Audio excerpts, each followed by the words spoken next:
y'all, welcome back to our channel. Today we're going to talk about self-publishing and how it is not the easy way to do things, and it's not the way to cut corners, and it's not the way to do things without getting any help first. It's not the free way to do things, it's not the cheap way to do things.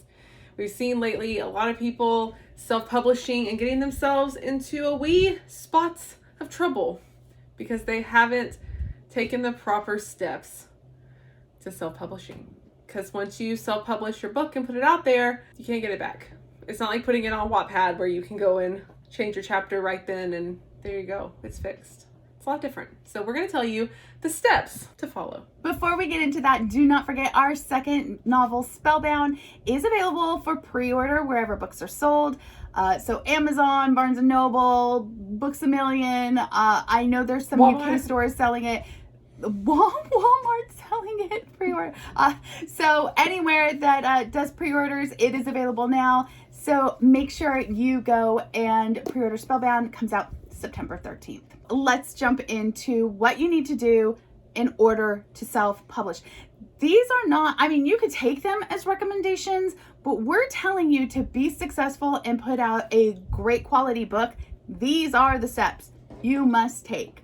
Number one is you need to go and find beta readers. Some of us, like Felicity and me, we use Wattpad as our beta readers. It's nice because we get real-time information from them and we can go from there. What is a beta reader? A beta reader is not your friend reading your book and telling you how much they love it. That is not a beta reader. You don't need somebody that's going to kiss your butt. What you're needing is good raw information and making sure that readers are understanding your story. So you really want to put out for people, they can be fans of yours, but you need to put out to other people that do not have a personal connection with you to be your beta reader. That's really important. And they're going to give you information back on your story, and you get to set up the parameters of what information you want back. You can send off a list of questions to them, but you really want to make sure that they are understanding your plot, that they are liking the main character, they're liking the love interest, and that they're hating your antagonist. Or maybe they can feel conflicted about your antagonist. That might be fun too. But whatever it is, that's what you're wanting from them. This is not about finding your errors in the story. They're not looking for your typos.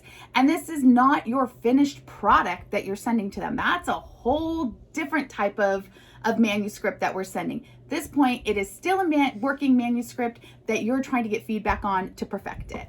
And after your beta reader reads it, you're going to know pretty quickly if you need a sensitivity reader. And I'm going to argue that a sensitivity reader might be the most important thing we're going to talk about today. If you are going to touch on any sensitive topic or social topic that is going to affect any group of readers that you yourself are not a part of, you need a sensitivity reader. End of story, period. No argument. And that doesn't mean you go ask your one friend that you have that is a member of that community. Yeah. That means you go find a sensitivity reader who does this for their job that they've been trained to do. In fact, we find this so important that you were going to do a whole video on it for next week. So if you think that this is something that's going to affect you, you should probably check that out. You're going to be spending money, folks, and the next thing you're going to spend money on, even self-publishing, is going to be a cover designer. They're not cheap, as they shouldn't be. They are artists, and so you need somebody that understands how to format books, how to set up your binding on your books. So it's not just about the cover of the book. You got to do the side of the book and you got to do the back of the book. So make sure that you are really looking around, that you're looking at their work and paying attention to these people because they're really important for the marketing of your story. You need a content editor. That's not a proofreader. It's not a line editor. That's not someone to check for your typos. This is someone to find your content and your plot holes and anything that needs to be changed content-wise. Cannot harp on that enough. You need a content editor. After you have the content editor and you've gone through all your content changes, which can be a lot, and they should be a lot because they're looking at it thoroughly, you move on to line editing. And a line editor is a person that's going to go through and kind of look at the fluidity of the story and how this line here Maybe this line would be better over here. So that's nice because we talk about the flow, or if something's being reiterated too much, or you're using a lot of words that are like you've said that, we could probably move on and find better words to put in here, because this is going to feel very jarring to the reader to see this word so many times. So line editing is really important to make sure that the flow of your story is great and it doesn't pull the reader out of the story. Then you need a proofreader. That's the person who's going to come in and check and make sure that your periods are in the right spot, and your commas, and your semicolons, and your quotation marks, and all that kind of stuff. That's the proofreading. That's one of the last things that you're going to do. And I think this is where a lot of self-publishing authors, especially newbies, get it wrong.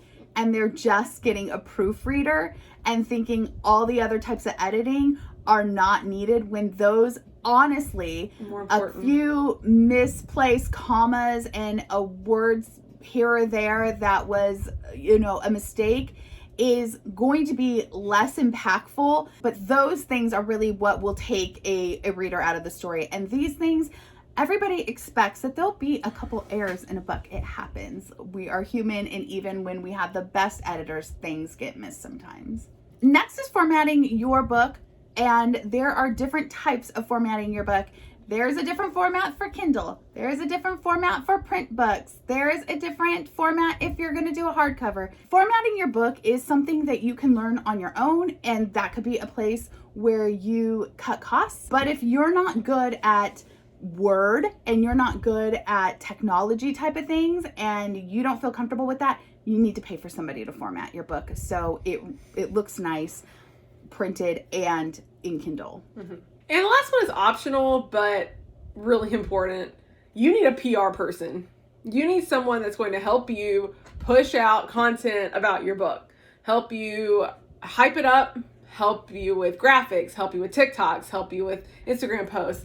And if you can't afford that, you be ready to do it on your own.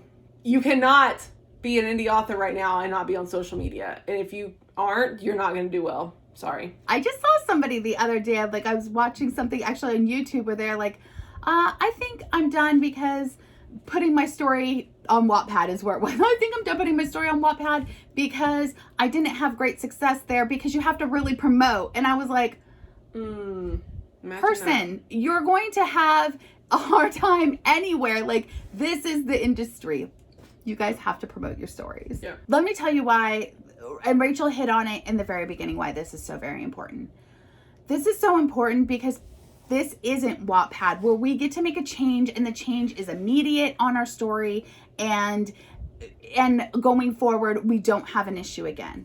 That is not how putting a book on Kindle works. Mm-mm. Just because you self-publish it, you do have the option to change it, but that doesn't mean it changes it for everybody. Once you put a book up on Kindle and people buy it a certain way, so if you were to have, let's say, issues that required a sensitivity reader and you didn't take care of those issues and you put it out into the world, they remain out in the world. Even when you go and update on Kindle, the people that bought the ebook continue to have the ebook with the mistakes. Just because you put out a new ebook does not mean that their Kindles all update with the new version of the story. They don't. They bought the old version. That is their version of the story. So you need to make sure your book is as perfect as it can be before you ever publish it on Kindle, because there is no turning back. We hope that you'll take this video to heart. We know it's a lot of steps. We know that you might have thought that was going to be an easy thing to do, put your book on Kindle and be done with it, but it's not. So we hope that you will take that into consideration. And as always, write what you love.